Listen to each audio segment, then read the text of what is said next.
Senior executive vice president জনাব আবু সাইদ মুফতি ইদ্রিস। ইতিমধ্যে আমরা বিশেষ অতিথির বক্তব্য শুনে আমাদের ইন্ডিয়া আমাদের বিসিসি হেড ব্যাংকের রিলেশন ডাইরেক্টর জনাব রেকর্ড করলে উপরে থুই দাও আমার সর্বস্তরের আসসালামু আলাইকুম রাহমাতুল্লাহ। আমরা জনাব আলতাফ সাহেবের বক্তব্য শুনছি, আমি ওনাকে ধন্যবাদ দিই। প্রিয় ভাইরা, 1995 সালে আরডিএস তার কার্যক্রম শুরু করে। ইতিমধ্যে আমাদের আলতাফ ভাই বলেছেন যে এটা আমাদের শুধু নিছক কোনো বিনিয়োগ নয়, এটা আমাদের একটা আন্দোলন, এটা আমাদের ফ্ল্যাগশিপ। আমরা আরডিএস কে ফ্ল্যাগশিপ বলি এই জন্য, আইডিপি কর্তৃক আরডিএস রুরাল ডেভেলপমেন্ট স্কিম আমাদের স্বীকৃতি প্রাপ্ত হয়েছে।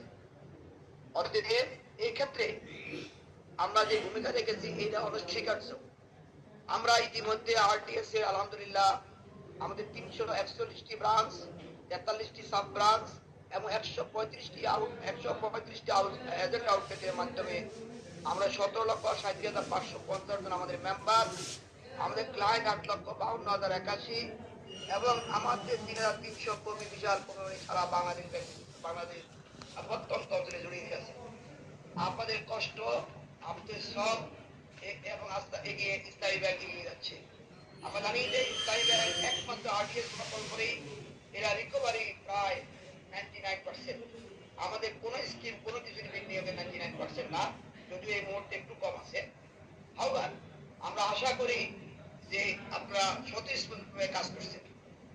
ইতিমধ্যে আমাদের বিশেষ অতিথি যে ভূমিকা বলছেন যে 5ই আগস্ট পরিবর্তন করে আমরা রিয়েল ট্র্যাকে ফিরে পেয়েছি। আমরা এই কথা স্বীকার করতে কোনো দ্বিধা নেই যে 2017 সনের পর থেকে 2025 পর্যন্ত আমরা আমাদের রিয়েল ট্র্যাকে ছিলাম না। আমাদের সামনে তো আগিয়েছে বাইরা মেইন স্ট্রিমে আসার জন্য 8% চাকরি কোটা ছিল, সেটা 2017 সালে সার্ভিস রুল পরিবর্তন করে বন্ধ করে দেওয়া হয়েছিল। এটা আমাদের কাছে দুঃখের বিষয়, আমরা পারি নাই, এটা আমাদের ব্যর্থতা। আপনাদেরকে তখন অ্যাটেন্ড করার জন্য আপনারা প্রত্যন্ত দলে কাজ করেন, প্রতিটি ইউনিটে কাজ করেন। এখন আমাদের মাধ্যমে প্রতিটি এখানে 92% ওমেন এমপ্লয়মেন্ট হয়। আমরা এই কাজটা স্বীকার করতে হবে। অবশ্যই আরডিএস বাইরা যে পরিশ্রম করেন, যে কষ্ট করেন, এটা সারাদিন ওনারা মাঠে ময়দানে কাজ করে আবার বিকালে সন্ধ্যার সময় আসি আবার অফিসে কাজ করেন। অতএব আপনাদের কাছে আমরা কৃতজ্ঞ এবং আপনারা এই কাজ করে যাচ্ছেন, এই জন্য আপনাদেরকে আন্তরিকভাবে ধন্যবাদ। এখন হয়তো প্রশ্ন আসতে পারে যে আপনারা হঠাৎ কেন আমাদের সাথে, আমরা আজকে আপনাদের সাথে মিলিত না? আমরা মিলিত হওয়ার উচিত ছিল আরো আগে।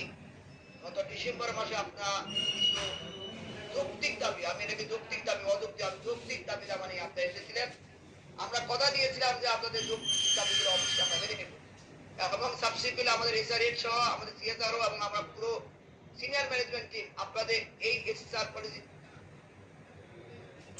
বোর্ডে অলরেডি আমরা সাবমিট করেছি। কিন্তু গত 1-2 মাস পর্যন্ত বিভিন্ন আনস্টেবল পজিশনে আমরা এই মামলাটা মানে এগিয়ে দিতে পারি, আমাদের ব্যর্থতা।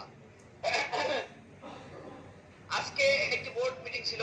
আপনারা জানেন যে এই বোর্ড মিটিং এ শুধুমাত্র অ্যাকাউন্টস, আমরা 31/2024 অ্যাকাউন্টস পাস করার কথা ছিল, যদিও আমরা এখনো বাংলাদেশ ব্যাংকে কোনো ডাইরেক্টরি এখনো পাই নাই। আবার আমরা আপনাদের গুরুত্ব অনুধাবন করে প্রথমেই বোর্ড মিটিং শুরু হওয়ার আগেই আপনাদের এই মামলাটা নিয়ে আলোচনা হয়েছে। স্যাররা প্রত্যেক ডাইরেক্টর স্যাররা আপনাদের এই যৌক্তিক দাবির সাথে 100% একমত।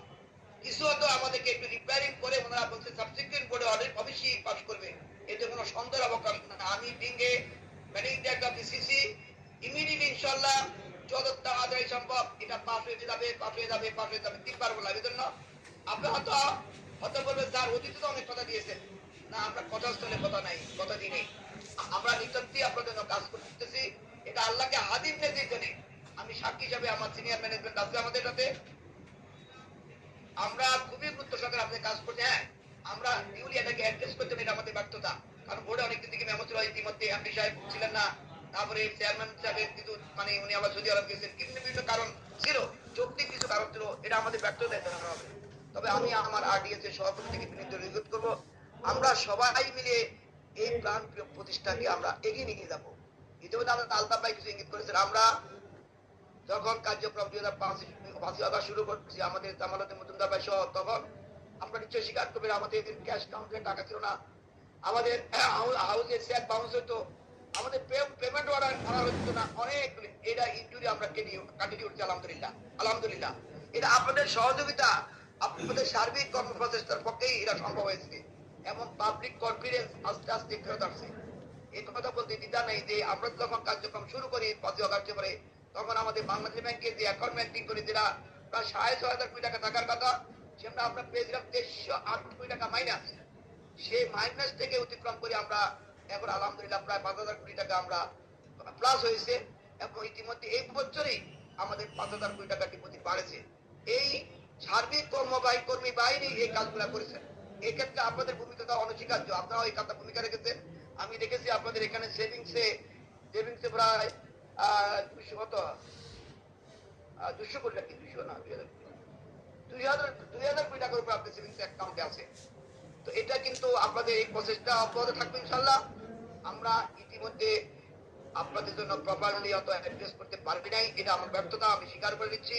তো আমরা এমন কোন কাজ করব না, এমন কোন কর্মপন্থা আমরা অবলম্বন করবো না যেটা আমাদের বর্তমান বোর্ড, আমরা জানি এই বর্তমান বোর্ড বাংলাদেশ ব্যাংক কর্তৃক নিয়োজিত, এবং তারা আমাদের বিভিন্ন দৈনন্দিন কার্যক্রমের সাথে আমরা ওতপ্রোতভাবে জড়িত।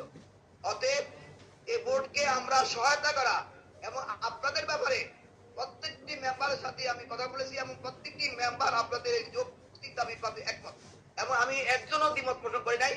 আমাদের একটু ফাইন টিউনিং করে আমরা সাবস্টিটিউশন বোর্ডে অবশ্যই এটা অ্যাপ্রুভ হইতে কোনো সন্দেহ নাই। আপনারা এই কথা আশা রাখেন, বিশ্বাস রাখেন। আমি আপনাদের বড় ভাই হিসাবে, হিসাবে অথবা দায়িত্বশীল হিসাবে